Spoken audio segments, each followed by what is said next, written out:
There's an education component when you join these mastermind groups, and that's great. I think more importantly than that, though, is the networking and being around people doing deals. Welcome to Multifamily Insights. I'm your host, John Casman, and I want to thank you for joining us for another great episode. Listen, if you're enjoying this show, do me a quick favor and leave us that rating and review. It helps us learn more about what's working for you, but also it helps other people get the same great benefits that you're getting from this show. And if you haven't done so already, make sure you hit that subscribe button so you don't miss an episode. We've got a great show today. We're going to be talking to Brian Head. Now, Brian Head is the founder of Head Start Equity, a real estate private equity firm that provides passive investment opportunities in primarily value-add multifamily properties. Now, Brian has over 20 years of experience investing in real estate and is currently invested both passively and actively in close to 2,000 units. Let's welcome to the show, Brian Head. Hey, John, thanks for having me, man. I appreciate it. It's an honor to be here. Absolutely. Listen, Brian, it's great to talk to you. I went over your bio at a very, very high level. Why don't you take 2 minutes and fill in some of those gaps? Yeah, for sure. So like you mentioned, I've been investing for over 20 years in real estate. My journey kind of started out, I think, like a lot of other folks. So started out in single family properties, started out doing some flips, so flipped about a dozen homes. Then started purchasing some single family properties, small multifamily, Airbnb. But yeah, when I first started, it was me and girlfriend at the time, wife now, doing all the painting in the house and the different repairs and things like that. So yeah, I've always had a desire for getting into real estate. Always knew it was a good investment. But yeah, that's kind of how I started in the real estate space. Yeah, so when you got started, you mentioned just, you and, your current wife, current meaning she was your girlfriend then, not Right, like right, yeah, you're right, yeah, gonna not be your wife soon. I'm not right, trying to right. put those vibes out there. But Appreciate but that, but it was you all, right? You guys were working together, investing. What were some of those early investments like? You mentioned some single family yeah. houses, just talking about kind of that portfolio. Yeah, so my dad actually recommended that I get a fixer upper house to move into for myself to start, and so that's what I did. I bought a HUD foreclosure, and it was just a small 1,231 square foot, 3 bedroom, 2 bath house, and I bought that. Did your standard stuff, flooring, paint, carpet, stuff like that, and actually when I moved in from day one, I had one of my coworkers I had renting out one of the rooms. So kind of started house hacking from the very beginning. And so I just that was kind of my first foray into it. And then from there, purchased a few more single family houses as rentals. And then probably after about 3 or 4 rentals, started flipping as well.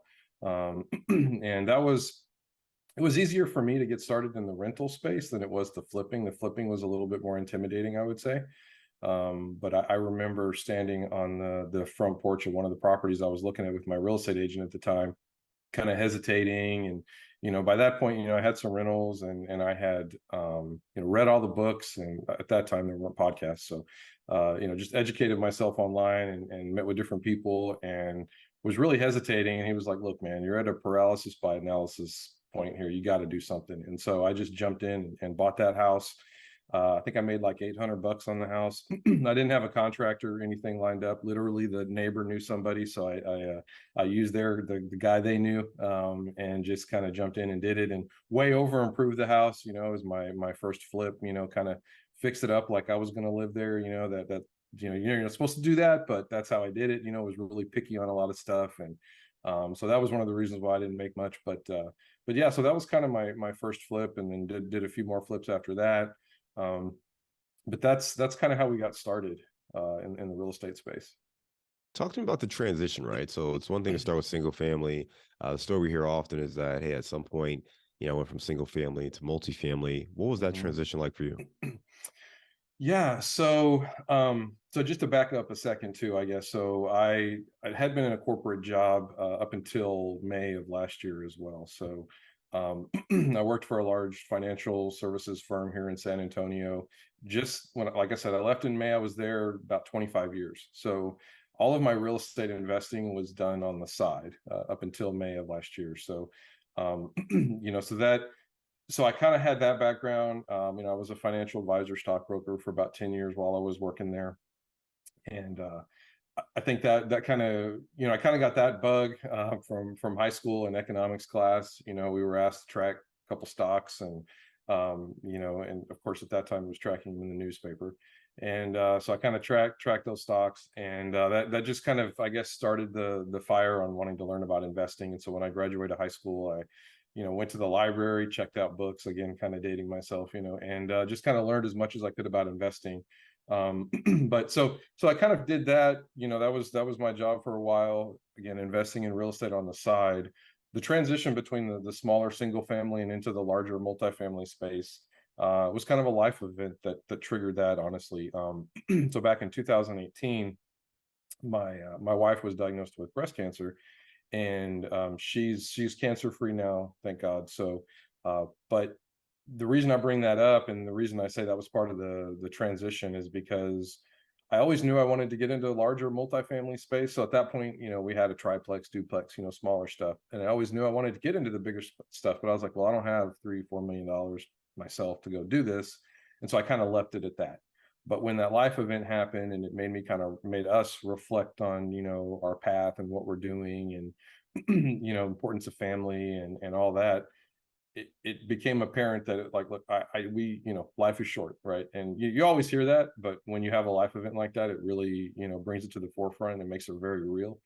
And so that's when I was like, okay, I'm going to research this more. I'm going to figure this multifamily thing out. It's not just going to stop it. Well, I don't have cash and leave it there. That's when I kind of discovered syndication, because the goal is to basically be financially free, right? Have the freedom of time, and my wife to be able to spend more time with the kids and the family, and not have to be in a corporate job. And so that was kind of the transition, why I got into the larger multifamily. I knew that single family was going to be harder to scale, and so that's why we got into that transition. And so a couple of years ago, almost 3 years ago now, we started investing passively in some larger multifamily deals, which I think is the path a lot of people take when they get started.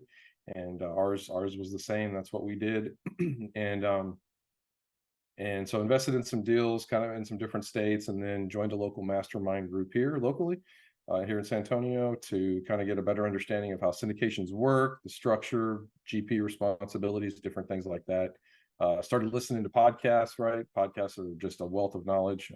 And once I did that, I quickly transitioned into kind of co-GPing on some deals. And yeah, so I've been a co-GP on 8 different deals now, and that's been a lot of fun.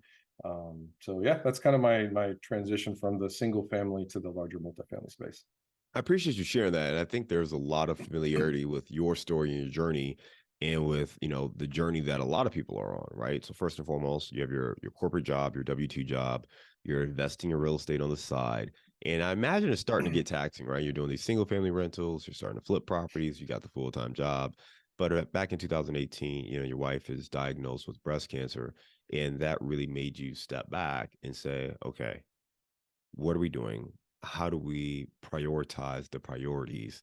And how do we leverage investing as a tool to help us spend time with the people we love, right? And do the things we actually want to do, not Mhm. necessarily just, making time when we can make time. So real estate Right. was a big part of it, but that also made you realize the strategy and the path you were on wasn't going to get you there quick enough. So that made you flip to multifamily investing. You started with syndications, investing Mhm. passively in syndication deals, before moving over to kind of co-GP and being a part of the general partnership team.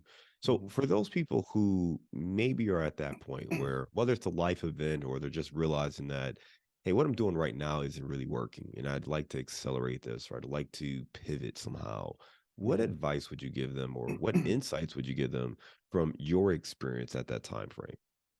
Yeah, honestly, I think one of the biggest game changers for me, and what really helped kind of shortcut the learning curve getting into multifamily, especially from an active standpoint, was joining the local mastermind group. I think that there's an education component when you join these mastermind groups, and that's great. I think more importantly than that, though, is the networking and being around people doing deals. That's really what it's about.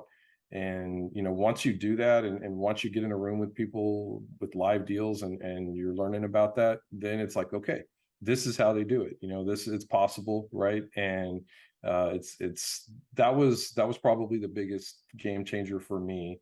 And I personally made the decision because I researched several different mastermind groups, and I made the decision I wanted to join a local one because I wanted to again be able to get with these folks in person.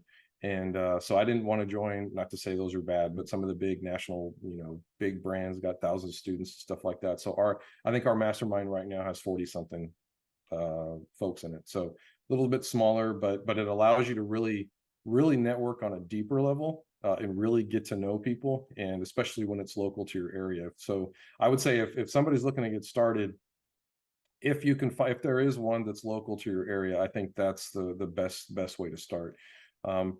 Passively investing, I actually did that first before I joined the mastermind, and I did that because I wanted to kind of learn from the investor side passively on how these deals worked. And so that was actually pretty informative as well, because then I started getting those monthly updates and getting to see progress and strategies and rehabs and how they're doing things. And so that was really educational for me as well. So I think those are two of the biggest takeaways from my journey.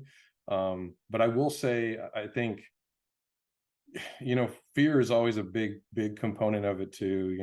This gets brought up frequently, right? Success is on the other side of fear and all that good stuff, but it's so true. I mean, and going out of your comfort zone is huge. And for me, what I found interesting is how passionate how passionate I am about real estate and the multifamily space and helping investors and everything. That passion led me to really get outside of my comfort zone in ways that in 25 years in the corporate world, I never went outside of my comfort zone like I have in the last 2 or 3 years and what I'm doing now. Not even close. Not even close. Like I couldn't get up in a conference room with 10 people and talk, right? I was too nervous to do that. And now I'm doing podcasts and getting up in front of rooms and talking to people. And so it it really has a lot to do with it being your passion and really what you enjoy. And so that's kind of been one of the biggest things for me, is realizing this is what I enjoy. And in particular, I enjoy educating folks on just the benefits of investing in real estate in general, specifically multifamily. I'm a big proponent of multifamily because I just feel like people need a place to live. And so that's never going to change. There's a lot of other commercial options out there in real estate, and I think those are viable options, and they have a place in a person's portfolio. But I feel like for me, multifamily is a good core holding, just for those fundamentals. And then, of course, we have a housing shortage, right? That continues to increase. So, yeah. I love it because you talked about really the big thing is joining that local mastermind, both Mhm. investing, joining that local mastermind. Those elements are really critical for you gaining that confidence and being able to go out there and scale and start to invest in these larger deals and then ultimately make that transition into being a full-time real estate investor. And I think the thing that's key here is, we always like to talk about our 3 C's when it comes to attracting capital. And I think it can be said to, we can broaden it to say to be a successful multifamily investor, but that first C is confidence. The second C is credibility. The third C is connections, right? Connections most people get and understand. The one thing I'll call out there is that a lot of times they're starting with friends and family, but those may not necessarily be the people who are actually your investors, right? Because maybe they don't see real estate the same way. Maybe they don't think about it the same way. Maybe they're in a different life stage. So it Right. may not be the friends and family, but you need those connections. Part of the way you were able to get those connections is by, going to this local or being a part of this local mastermind, going Mhm. out there, networking, standing in front of people. I think that's key. Going back to confidence and credibility, as you talked about the confidence, I think it's really important because what you got at was you weren't the person who was overly confident standing in the front of the room doing presentations. That wasn't your MO. But Mhm. in this case, you did get passionate enough. You called it passion. I'm gonna call it confidence because you saw the impact it had on you and your family, and you wanted other people to understand that, and you wanted to share and educate other people on some of these benefits. And that confidence, you can't fake it. It's not blind hubris. You cannot, read a script and say the Yeah. magic words and get somebody on board. So confidence Yeah. has to be authentic, and that only comes from being prepared, putting in the work. And I think Right. the other part for you is the credibility. You have a financial services background, which I want to talk about in a second, but also you had invested. You were an LP in a deal. You saw what it was like being an investor. You Mhm. took the plunge. And I'm sure you were kind of nervous when you made that first Mhm. investment, but you Yeah. took the plunge, you invested, and as you started to learn, that makes those conversations easier when you start talking to other people. You're part of this local mastermind. It's going to make the conversations easier when you start talking to prospective investors. So those three things are just really critical. We talk about the confidence, credibility, and connections. And that's the reason why, because it just makes everything easier the more confident you are because you're prepared and you've actually put in the work as opposed to reading some script and hoping everything is right. With that said, I kind of alluded to your background in financial services. Talk to me Mhm. about that, because as a financial advisor for over 2 decades, for you to get this excited about real estate, just help me understand that. I mean, why didn't you just Yeah. double down on stocks and pick better stocks to invest in? Why was real estate so appealing to you? Yeah, so, during that whole time as a financial advisor, I was also investing in real estate. So I was doing both at the same time. And, I obviously learned a ton, but I will say, and it really kind of boils down to a couple things. One, experiences I've had in different stocks, and I'll, for example, Enron, right? Like that. I don't know Oh, if you know geez. who Enron. Yeah, exactly. Oh, Yeah. So geez. so I had it. I had an IRA with Enron stock in it. So that IRA no longer exists. But some very very valuable lessons there. One of my biggest takeaways, and the way I kind of look at, and I'll just preface this with I don't tell people don't invest in stock. I'm not one of those real estate investors, and I've heard them on podcasts and stuff. They're like, only real estate. That's it. That's the only thing you should invest in. Well, I don't subscribe to that mentality, personally. If other people do, that's great, but I think diversification is what's important. And so, but for me, with that experience, it kind of really opened my eyes to, you, you can do all of the financial analysis that you want on an individual stock, right? So first of all, that takes some education and a lot of learning a lot about how different things work, looking at financial statements and different things on individual companies. You can do all that financial analysis on a company like Enron and look at it and go, wow, that looks great. Okay, I'm going to invest in this. Everything looks great. And then you can look at a real estate property, like a multifamily property, right?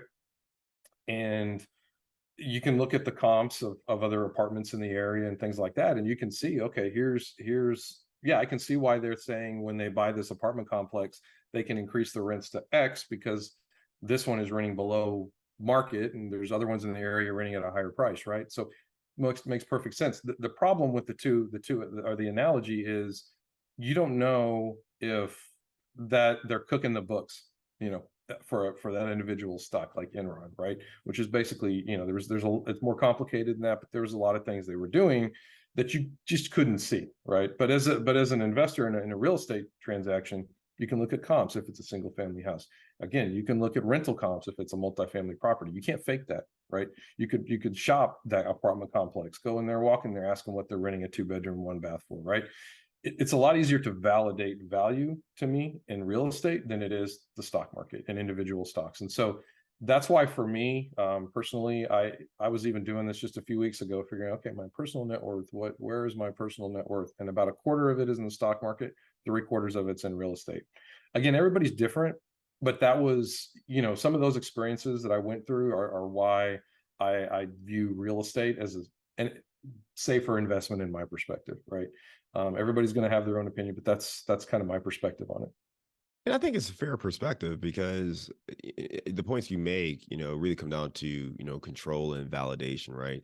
Mhm. When you talk about validating the business plan, I think for me, the one thing when it comes to stocks is things can change very quickly between personnel, management, who's really those key drivers for a business that can change, right? If something happens. On the flip side of that, we've got AI technology coming through. How's that going to impact various companies and businesses, right?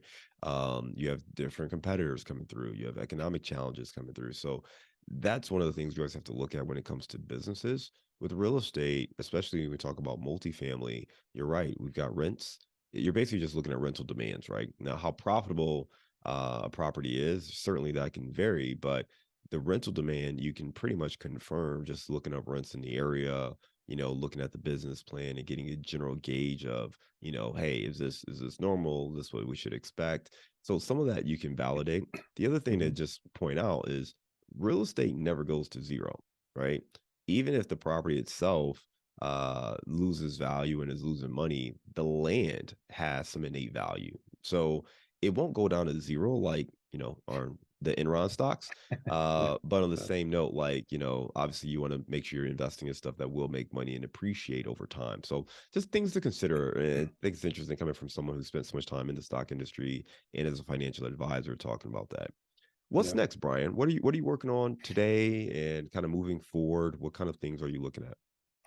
Yeah, so it's interesting. So, being in the multifamily syndication space for the last few years, and then transitioning into what's been going on in the economy with inflation, interest rates going up so quickly, I think, and I'm just going to kind of be blunt about it here. There are a lot of wannabe syndicators out there, and quite frankly, some of those are getting flushed out now. And I, what I think now it's really important to understand. So two things. One, I think it's really important to be investing in deals that are good with good sponsorship teams, right? Good operators running the deals, and good deals themselves, and good markets, but also diversification. I think going back to diversification, I think that one area, and there's still really good deals, and I'm not saying people shouldn't invest directly in a single syndication, right? There's definitely a place for that. However, diversification is key to me, especially in uncertain times right now, and I think a flight to quality is really important right now. And so what I'm working on now, I just actually launched a fund, and just launched that a few weeks ago. We've actually got two deals that'll be closing in the fund. One, I want to say May 5th, the other one May 11th. But so this fund is basically going to be offering diversification, right? So if you invest, let's say $50,000 into the fund, you are diversified across the portfolio of properties instead of putting all of your funds into one particular deal with one particular sponsor. So it's all going to be Texas multifamily. Uh, Being born and raised here, I'm a big proponent of Texas, right? Just great. There's so much migration to Texas. A stat that I saw the other day that blew me away was that, Texas, if it were a country based on GDP, it'd be the ninth largest country in the world, bigger than Russia and Spain. So, $2.4 trillion GDP, kind of crazy. But so Texas is a great market. We've got over 1,000 people moving here every day. So that's what I'm going to focus on for my first fund is just Texas multifamily and all value add multifamily. I'm a big proponent of value add. I think, I like to see the value there. I don't necessarily want to purchase a class A property that doesn't really have some opportunity for forced appreciation in that property. So I'll be focusing on the value add component. Um, I am structuring my fund, so it's going to be only open to accredited investors, but I am structuring it in a way that, quite frankly, there's nothing out there like it. The only money that I'm going to be making personally on the fund is what I'm investing alongside my investors in the fund. I'm not charging a management fee. There's no equity split or anything like that. The only thing being charged is up to a 1% kind of administration fee to cover expenses in the fund itself. So if those go over 1%, I'm going to cover that myself. If they're less than 1%, that's all will be charged. So it's really kind of a unique way of structuring a fund. This is not the reason I'm doing it that way. A couple of reasons. One, I think, again, being blunt, there's a little bit of greed out there. I know some other funds that are out there that are just like, by the time an investor uh, gets their returns, it's so diluted with all of the fees that it just doesn't make sense. And I feel like there's some people taking advantage of folks that way. And so I don't want to do that. And so that's one of the reasons why I'm structuring it that way. The other reason is this is not going to be my first fund. I'll be moving on to other funds after this one as well. So I'm structuring it really, really favorably to kind of help build a track record for myself as well. The deals that I'm investing in the fund, though, so my fund is going to be a limited partner in other folks' deals. So just to kind of clarify that point. But I'll only be investing with folks that have a track record. I'm not going to be investing unless somebody has gone full cycle on multiple deals and has a good track record. That's again going back to the flight to quality component, right? That's what I'm focusing on for the fund. So the flight to quality diversification, I think it's really going to be an awesome investment product. And yeah, that's kind of what I'm transitioning and focusing on now. I am also looking at partnering on some deals in Houston. They're called industrial service facilities, where it's more, you go basically really high level gist of it is you go and you buy, 7-acre tract of land on the way to the ports in Houston. And you go in real low CapEx. You go in, you put in some road base, fencing, lighting, security gate, electricity, all that good stuff. Find somebody that wants to rent this property out from you on a triple net lease, and you're dealing with one, maybe two tenants, and it's really low maintenance. Really a good, in my perspective, a good diversification play against multifamily as well, because really low capex, low maintenance as opposed to multifamily. So I'm going to be partnering. I invested in a few deals passively myself with somebody to see how they went first, and they've gone really well. And so now I'm probably going to be partnering with him on some deals in that manner as well. So I like that, man. Congratulations on the fund, and thanks. I'm sure that that's going to be a great opportunity for investors.